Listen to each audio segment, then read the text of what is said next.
Hello guys, today we're going to talk about the movie Halloween Kills. Now, this movie is in theaters right now. The reason I'm doing it under Fenn Recommends is the fact that I watched it at home. And to be honest, I'm almost glad I did, and we'll get to that in a minute. A little bit about it. This film came out, of course, this year. It's rated R. It's hour 45 long. It has 5.8 out of 10 on IMDb with about 42,000-ish user votes. It stars, of course, Jamie Lee Curtis, who was in the first Halloween and whatnot, Judy Greer, who did a lot of voice acting like Archer and whatnot. The movie's directed by David Gordon Green, who directed the first Halloween film. On Rotten Tomatoes, this film has 40% by critics with 200-ish critics and 227 critics, and 68% by audiences with about 2,500-ish user audiences. Now, critics' consensus is Halloween Kills should satisfy fans in search of brute slasher thrills, but in terms of advancing the franchise, it's a bit less than the sum of its bloody parts. The audience says Halloween Kills doesn't do much to move Michael Myers' saga forward, but viewers looking for hardcore horror violence won't be disappointed. Okay, so on Just Watch app, since it's very new, it's only streaming on Peacock, but Peacock Premium, so don't mistake that. That's a trick there.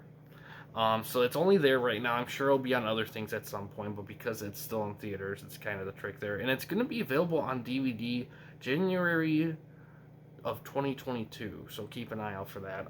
So this film, this film isn't bad.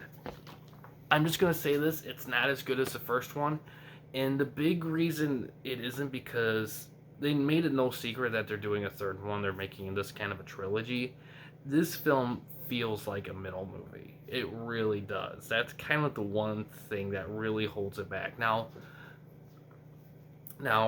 I will say the film has a lot of great things in it. Like they do flashback scenes to like the first, like the movie from '78, and those flashback scenes are done like super well. Like some of the best made flashback scenes to a super old film I've ever seen in my life.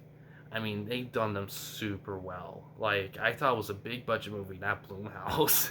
They did really good with it. I applaud them for that.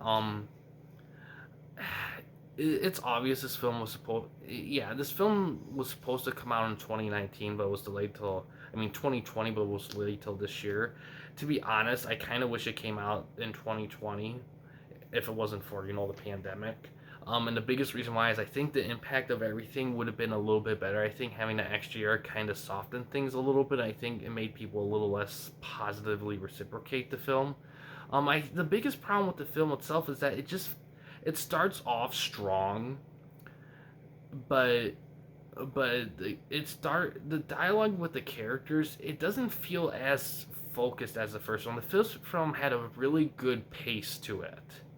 This film's pacing feels off. It doesn't feel like it's too fast or too slow. It's the way the characters handle things and the way they talk and everything. And the scenes the story chooses to show and not show, it can kind of throw you off a little bit because there's a large chunk of the scene. I mean, I love the idea of an angry mob going after a slasher. That feels pretty interesting. Um, but I don't know the way they do it in this. I like the commentary it tries to do with it, but I felt like I don't know if I didn't know if it was needed for this. I felt like the angry mob thing in this film, I felt like the way they used it should have been a little bit more. I don't know. I don't know how to describe it, and I without really giving away anything, but it definitely. I think there should have been the focus on that should have been a little tighter. Um, I I love the use of the older actors and the characters. I really do. I think that's a great job on them. Um, and yeah, the film's ending is interesting too. You could definitely tell this was a middle movie, and I don't think a lot of people were quite anticipating that. I think a lot of people forgot there was going to be a third movie, so I think when they watching this, I think it kind of threw them off a little bit because the first one was such a surprise, like well made, well paced horror movie, and the cool part about it was that it was well paced. It had all the positives of the first Halloween, but it still had like the cool gore stuff. This one has great gore, like great action and gore, but it also I think struggles in pacing in terms of like how the story is constructed more than too fast or too slow. The character dialogue, I don't think it's as good as the first one. I think it feels a little bit more like, because the first film I felt like you got to know them a little bit on a normal standpoint before they got into the horror hijinks. Like they talked and acted like people. In this film, all the dialogues just straight up focus: how do we kill Michael? How do we get him? How do we do this? How do we do that? Like you don't hear much of just human stuff, and understandable, but the way they do it just kind of makes it feel too much. It almost needed a little bit more levity, a little bit more balance. I don't know. Um, but yeah, but like the lighting, the gore, like all the technical stuff in terms of visuals is done really well. But I think I think that's the problem with the story. It felt too middle. I think they needed to construct it a little bit more so it could stand a little bit more on its own, not by a ton, just enough where it felt more like impactful as a middle installment. But I'm sure the third one will be pretty interesting. I hope they kind of get back to that. I think what made the first, like I said, I think what made the first one so great was that it started something, but it felt like it could have been its own thing. This second film can't be its own thing, and I think that's the best way to sum up why it doesn't work as well as the first one. I hope the third one can find that balance again.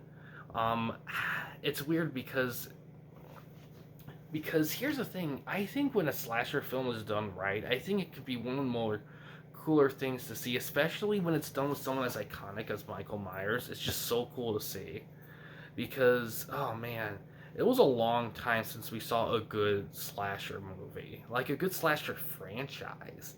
I mean, horror films like in recent years they kind of took a more experimental route, and and that led to some cool stuff and also led to some cliched PG-13 horseshit. But I think, and I'm not saying they should do the same things that older film franchises did and beat them to death, but I would like to see a little bit more of a commitment to like some of the. Because here's the thing, I know people want to make all these different slasher villains and their own kind of things, but at some point you have to kind of what realize that either I gotta make them super different in their own thing, or or they might as well just do another Halloween or Friday the 13th film. Because if it's that similar to them, then what are you doing? It's a double-edged sword. And who knows? Sometimes remakes can add and improve stuff, so why not take that on? But that's a topic for another day. But yeah, this film, while it's still in theaters, is really good. It is good. I do recommend seeing it for Halloween fans, horror fans. It's definitely one of the better second horror movies. Like sometimes second horror movies cannot be really good, and this is a decent one. But I also think that this one is a really solid film. My outfit for Rocky Horror tomorrow. That's a good outfit. Yeah. Yeah. That's Corey, by the way. Hi. Can they see me? Can they see me? No, they can't. Oh, okay, good. Yeah, they only see. So, Corey, what do you think of Halloween Kills? She just walks away. You can be honest. You don't have to like pander to anything. Okay. It felt like a second movie. Like it felt like the middle of a trilogy. Mhm. Yeah, I thought so. It wasn't bad. No, it wasn't. If you want to see a movie on Halloween, it'd be a good one. Oh yeah, there's been so much worse. And hell, at least they're actually doing a horror movie in October. I mean, how often do they either do it in August or January? Like, they never actually do horror movies in October. It bugs the shit out of me. I like this with like the Rocky Horror makeup, like the blue eyeshadow, the crazy hair. I'm gonna wear my pearls. Yeah, you'd rock that. Yeah. Yeah. Is there an upstairs? Yeah, she's upstairs. She's probably getting ready for bed. Ah. I'm gonna show her it. I don't know if I should go with the knee-high boots or like my ankle like witch boots, or just my plain stilettos. I think those boots are good. Mm-hmm. You don't have to be that flashy. Sometimes less is more. Rocky Horror. Yeah, but It's meant to be flashy. I know, but not all the costumes Rocky Horror are flashy. But yeah, I think that's really it. This series I plan on bringing back, like resuming in November. I know I said in the past I was going to do Fenn album reviews for November, December, but because of how chaotic things have been, I don't really have the ability to like yank out music albums, whatever, listen, do notes, and all that stuff. It's just a bit much right now, so I'm gonna just keep it simple with Fenn recommends for a couple months. But however, that depends though, because it's either that or Mike's doing his food reviews. He's uploading those back up. So if he has enough of those, I may just have those run for a couple months, and I may do like an episode or two through November and December to do like a special thing or whatever. I don't know. At this point, I'm not gonna lie. At this point in the series, it's kind of at a point where it's kind of like it can be a weekly thing, but I think the biggest issue is the fact that I haven't had time to watch as many movies as I used to. So I've kind of been a little bit picky on when I do things like this because I just don't have the material yet. And also I kind of been experimenting trying to diversify things. So and this show is never probably going to go away because it's a stepping stone of the channel. And to be honest, it's it's definitely just goes back to my basic love of movies. So yeah, overall this movie's good. I definitely recommend checking it out. I think the only thing to keep in mind is it's a middle movie. So keep that in mind, and you'll if you love horror and you love Halloween, you should be good. But yeah, guys, thanks for watching. In case you want to chat with me, Mike, or anyone else at the Campy Company, you don't want to use the YouTube comment section, we do have a couple options. The first one is we have a Discord channel. You can find a link to that in the About page / About section of our channel. We also have a discussion tab in our channel as well. You can access that through a PC or laptop computer. But yeah, guys, thanks for watching. Please subscribe and like the videos, and have a good day.